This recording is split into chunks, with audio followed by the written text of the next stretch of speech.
اللهم صل وسلم وبارك على سيدنا محمد وعلى آله وصحبه وسلم تسليما كثيرا طيبا مباركا يا رب العالمين، اللهم امين. اهلا وسهلا بحضراتكم في القناه. انا اسمي اسراء. ما تنسوش اللايك للفيديو لو عجبكم، وتشتركوا في القناه وتاخدوا جوله فيها كده، جايز تستفيدوا في اي حاجه فيها. وما تنسونيش في دعوه حلوه من القلب.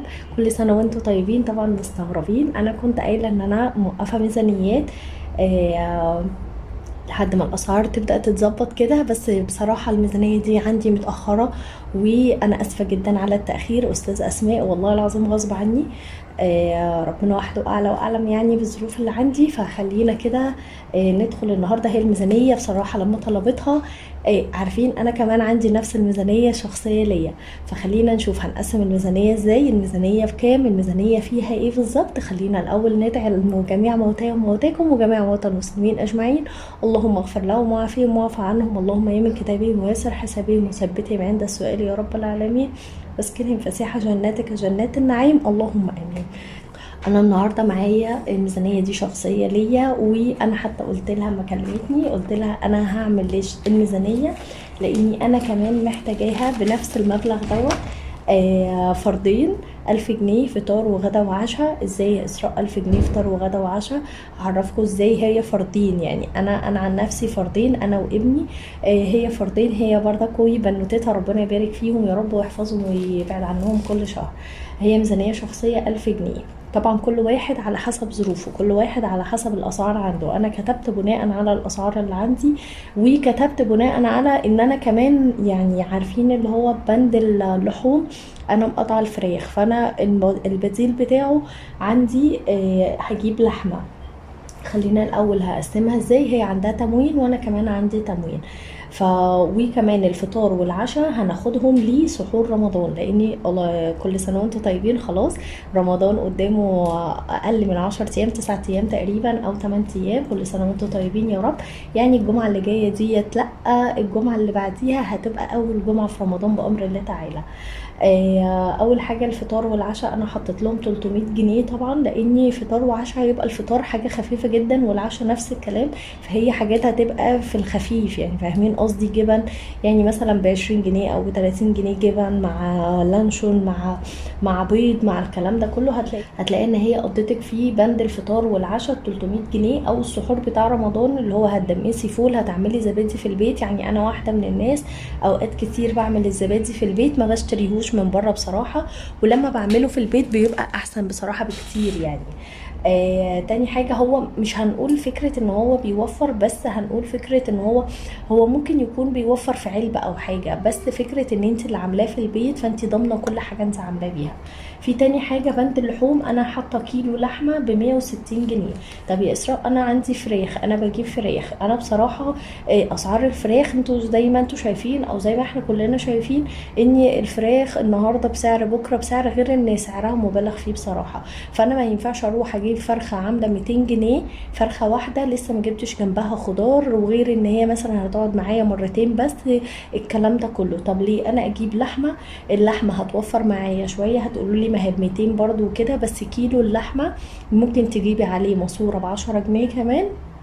بس لحمة هيعمل معاكي، هيبقى كل واحد واخد قطعة لحمة ممكن تكفيكي مرتين على حسب عدد الأفراد. يعني أنا كيلو اللحمة دوت ممكن يقعد معايا 4 5 مرات. انتوا فاهمين قصدي؟ هتقولي انتي كل مرة هتاخدي حتة واحدة.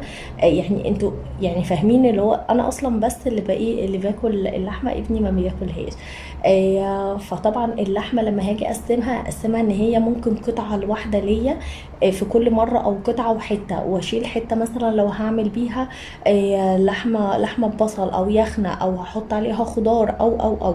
ففكرة اللحمة موفرة في الفترة ديت بالذات اكتر من فكرة الفراخ، لان الفراخ اخرها كل واحد هياخد ورك، وهتبقى الفرخة ب200 جنيه غير الخضار اللي هيتجاب جنبها. فكده يعني بصراحة انا شايفة ان هو يعني حرام ان انا اجيب فرخة وادفع فيها مبلغ غير الخضار اللي هيتعمل جنبها، وفي الاخر هتبقى حتة نايب بس ورك او صدر.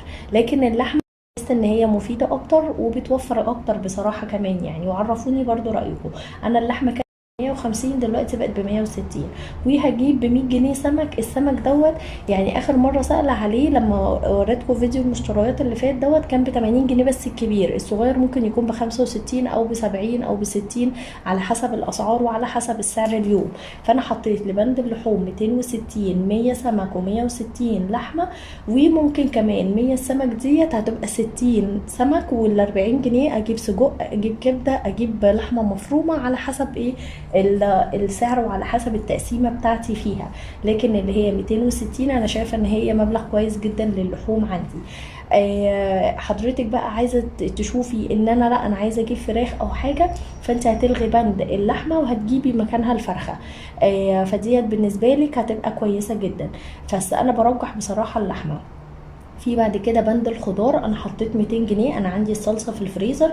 ال 200 جنيه هتبقى متقسمه والبصل والطماطم. البصل اللي الواحد بيسمع عنه اسعار يمكن تقريبا سعره زي سعر التفاح، بقى ب 15 جنيه الكيلو، ب 12 جنيه ونص.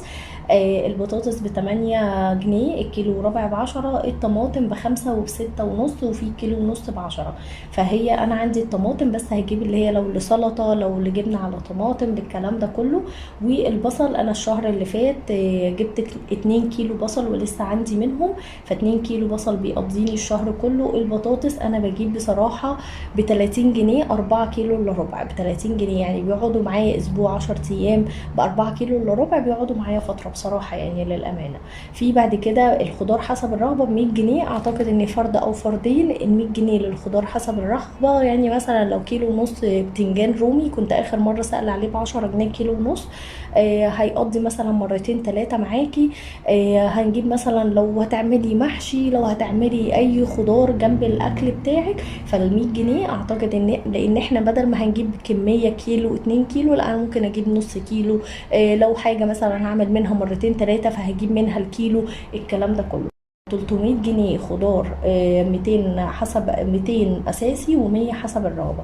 في بعد كده السوبر ماركت انا حطيت له 200 جنيه لان انا عندي تموين. فانا ال 200 جنيه دي متقسمه لبقوليات، مثلا لو هجيب تونه، لو ان انا مثلا هجيب سمنه، لو ان انا هجيب مكرونه، الكلام ده كله. لو هجيب حتى التوابل، ف 200 جنيه تقدري ان انت تقسميها حسب رغبتك. شوفي ايه اللي ناقص او ايه اللي انت بتحتاجيه اكتر من السوبر ماركت في البقوليات، في المكرونات، في التونه، في السمنه، في الكلام دوت. وممكن كمان تجيبي زي ما انا بعمل السمنه من التموين، ما بشيلش همها في بند السوبر ماركت. عشان كده بند السوبر ماركت بالنسبه لي بحطه اللي هو حاجات اللي هي البقوليات والمكرونات والتوابل والكلام دوت بس. في بعد كده المنظفات انا حطيت 40 جنيه غسالتي في الاوتوماتيك، فبجيب لها كيلو اوكسي. كيلو اوكسي دلوقتي ممكن يقعد معايا، بس لو انا مش عندي غسيل مثلا فرش او حاجه اللي هو السجاد والدواسات، يعني فاهمين، غسيل بقى احنا داخلين على عيد وكده، كل سنه وانتم طيبين.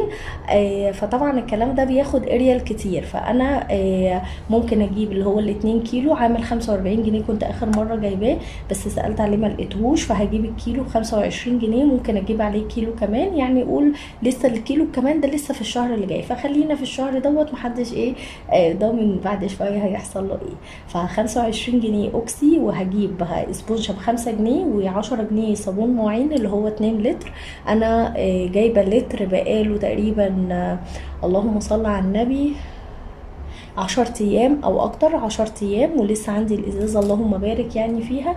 فيعني قصدي ان انا اوصل لكم ان الفردين غير فرد، غير 3، غير 5، غير 10، فكل واحد على حسب الاستهلاك. انا بتكلم بناء على فردين عندي، وهي قالت لي برضك انا فردين، فحبيت ان انا انظم الميزانيه زي ما هي طلبت مني وزي ما انا همشيها لنفسي، لان انا قلت لها انا كمان ميزانيتي هتبقى بنفس المبلغ، فهعملها وهنزلها لحضرتك ويا رب تعجبك يا رب. فكده المنظفات عندي 40 جنيه، 25 و5 30 و10 40 جنيه، 40 جنيه و200 جنيه سوبر ماركت. ال 200 هي 100 اساسي و100 حسب الرغبه.